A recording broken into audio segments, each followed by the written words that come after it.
Bienvenue sur le tutoriel de comment faire un tableau dynamique croisé ou ce qu'on appelle en anglais pivot table. C'est quoi un tableau dynamique croisé ou pivot table? Le tableau dynamique croisé est une fonction au sein d'Excel qui vous permet d'analyser rapidement votre base de données ou les données dans Excel.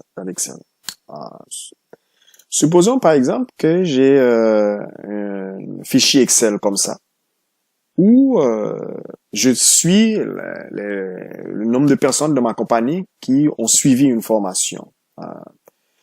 Donc, j'ai dans la première colonne le nom, le prénom, le département dans lequel la personne travaille, le nom du manager et le statut par rapport à la formation. Donc, on voit que par exemple, les gens, il y a différents statuts. Je peux être en progrès.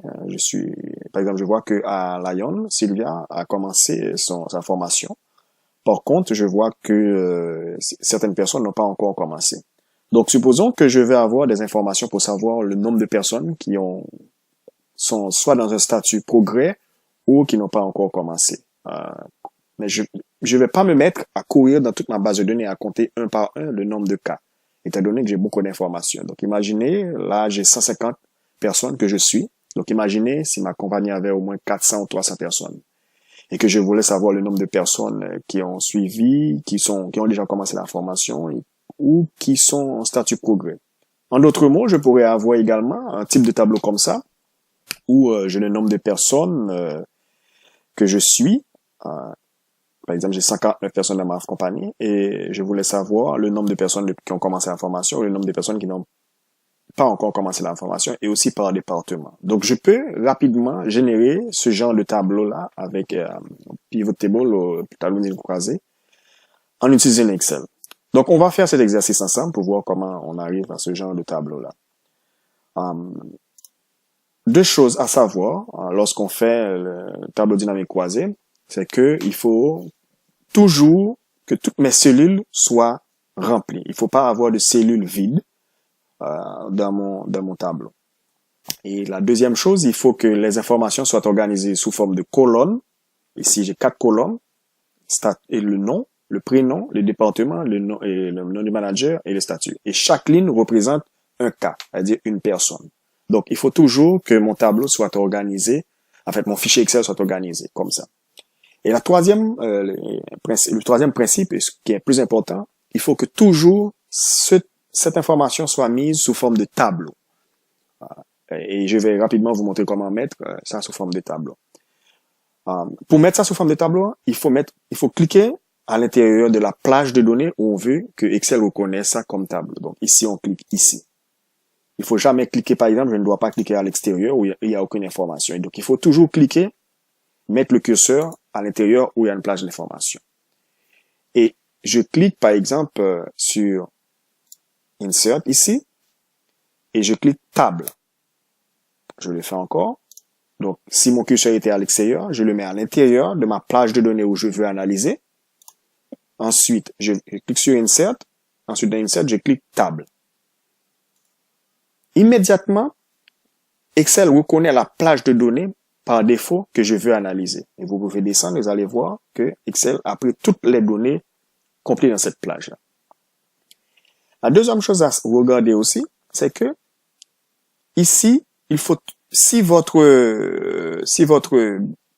plage de données a des titres, là, pour chaque colonne, vous avez déjà des titres. Par exemple, dans ce cas-là, je sais que la colonne A, c'est le nom. La colonne B, c'est le prénom. La colonne C, c'est le département.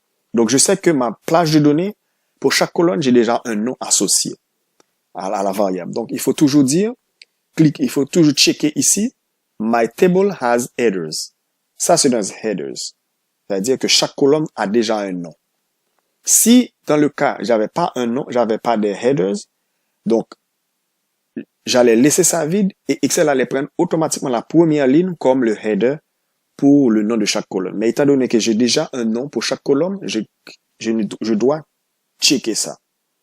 Et dès que je check, je dis OK. Et automatiquement, vous voyez que Excel a créé une table pour moi.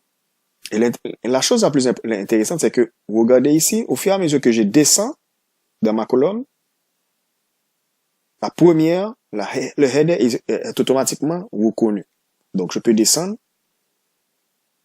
jusqu'à ce et ça ne bouge pas. Donc, j'arrive à savoir quel type d'information que j'ai. Donc, c'est la première étape quand vous faites des tableaux dynamiques croisés.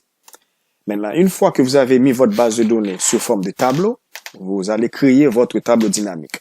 La même chose, on va dans Insert et vous cliquez sur Pivot Table.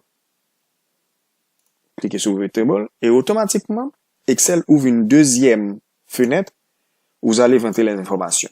Ici, comme c'est la première fois qu'on crée notre tableau dynamique, vous avez le choix de générer votre tableau dynamique ou bien dans cette feuille-là, vous avez les données, ou dans une autre feuille. Généralement, moi, je préfère créer ça dans une autre feuille pour pouvoir avoir l'information. Donc, je laisse là, je dis New Worksheet. Right? Ça veut dire que il va créer le tableau dynamique croisé dans une autre feuille pour moi. Et je clique OK. Et vous allez voir que ça va créer une deuxième feuille pour moi. Donc, je clique OK. Et automatiquement, ça crée une deuxième feuille. Et c'est là que vous allez mettre les éléments pour créer votre tableau dynamique. Maintenant, ce que je veux avoir, n'oubliez pas que je veux créer une chose comme ça. Je veux avoir un tableau où j'ai en ligne les progrès, le nombre de personnes qui sont en progrès, et en colonne, les départements. Donc, je vais dire à Excel, crée-moi un tableau où en ligne, j'ai pour les progrès, et en colonne, les départements, et le nombre de personnes. Donc, je retourne à mon Excel ici. Donc, ici, vous avez row, ça veut dire ligne, colonne et la valeur. Créons le premier tableau. Donc, qu'est-ce que je veux créer? C'est mon statut. Je mets le statut. Je mets mon statut en ligne. Donc, je fais que cliquer, glisser et lâcher. Voilà. Et qu'est-ce que je vois ici? Je vois déjà que Excel a déjà mis pour moi en ligne, en progrès et pas commencé. Maintenant, qu'est-ce que je veux faire? Je veux compter le nombre de personnes qui sont en progrès et n'ont pas encore commencé. Donc, la valeur que je vais mettre ici encore, c'est le statut. Donc, je clique, glisse et lâche. Boum. Vous savez ce qui se passe. J'ai déjà 149 personnes au total. 107 n'ont pas encore commencé. Et 42 ont déjà commencé. Voilà la première partie de mon tableau qui est là, que j'avais créé. Nous allons refaire l'exercice ensemble pour que vous puissiez mieux comprendre comment faire ça. Oops, sorry. Petite mystique. Voilà. Donc,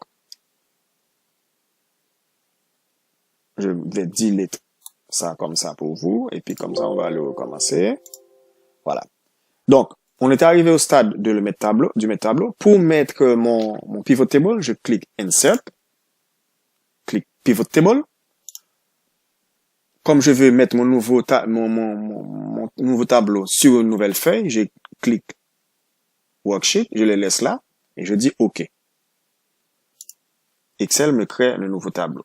Donc là, je vais dans ce côté-là et là, c'est la liste des informations. Regardez, j'ai last name, first name, département, manager, statut, qui est exactement le header que j'avais ici. Et c'est pourquoi il est important de le mettre sous forme de tableau et de spécifier le header. Donc, qu'est-ce que je vais prendre? Je vais prendre cette variable statut. Je vais là, je dis statut, je clique, glisse et lâche dans row ou ligne. Et regardez ce que je fais. Automatiquement, j'ai en progrès et started en ligne. Maintenant, qu'est-ce que je veux savoir? Je veux savoir le nombre de personnes en progrès, le nombre de personnes qui n'ont pas encore commencé. Et je reprends la même variable statut et je vais le mettre dans la valeur ici. C'est très important. Automatiquement, je l'ai dans la valeur. Pap. Voilà, je mets une nouvelle information. Maintenant, je veux savoir quelle est la quantité de personnes qui sont en progrès et qui n'ont pas encore commencé par département. Donc, et je vais le mettre le département en colonne ici. Donc, je n'ai qu'à prendre ma variable ici, département. Je clique, je glisse et je dépose dans colonne. Voilà. Automatiquement, ça me donne l'information. Donc, c'est exactement cette information que j'avais produite là, que je trouve que Excel m'a donné. Donc, ça veut dire que j'ai 11 personnes dans la section finance qui n'ont pas encore commencé et 3 personnes qui ont déjà commencé. ainsi de suite. Maintenant, une chose qui est importante de savoir, là, ça me donne la quantité. Je peux également décider de savoir le pourcentage que cela représente pour chaque département. J'ai besoin de savoir le pourcentage de personnes dans la finance et le pourcentage de personnes dans la finance qui ont commencé et qui n'ont pas encore commencé. Donc, ce que je dois faire, je dois savoir faire un calcul, par exemple, de 11 sur 14 ou 3 sur 14, qui va me donner le pourcentage par colonne. C'est-à-dire que j'ai, dans la finance, j'ai le pourcentage de personnes dans les deux catégories. Également, je peux faire ça pour chaque département. Donc, je vais faire ça rapidement parce que ça nous donne la quantité réelle, mais je peux demander un pourcentage. Donc, pour ça, je vais cliquer dans cette petite flèche-là, au niveau de la colle et de la valeur. Je clique Value Field Setting. Ensuite, je dis, je veux montrer ma valeur, Show Value As. Pour le moment, il n'y a aucun calcul qui se fait, mais moi, je vais faire un calcul. Donc, je choisis grand total column. Pourquoi je choisis le pourcentage of column total? Tout simplement parce que je veux que Excel me fasse le pourcentage par colonne, c'est-à-dire 11 sur 14, 3 sur 14, 60 sur 89 pour le programme international ou 29 sur 89. Donc, ça veut dire que ça va faire le pourcentage des valeurs par colonne. Et je clique sur colonne, pourcentage of total column, et je clique OK. Automatiquement, ça me change comme ça. Donc, vous voyez, donc, dans 100% de mes personnes qui sont en finance, j'en ai 78 qui n'ont pas encore commencé et 21 qui sont déjà en progrès. Donc, c'est pourquoi j'ai fait le calcul pourcentage sur colonne. Et ça me donne également 67% dans International Programme qui a pas encore commencé et 32% qui ont déjà commencé. Voilà, c'est ça l'utilité des tableaux dynamiques. Instrument très important pour l'analyse des données en statistique. Donc, dans le prochain vidéo, on va entrer beaucoup plus en profondeur sur comment faire les graphiques sur les tableaux dynamiques croisés.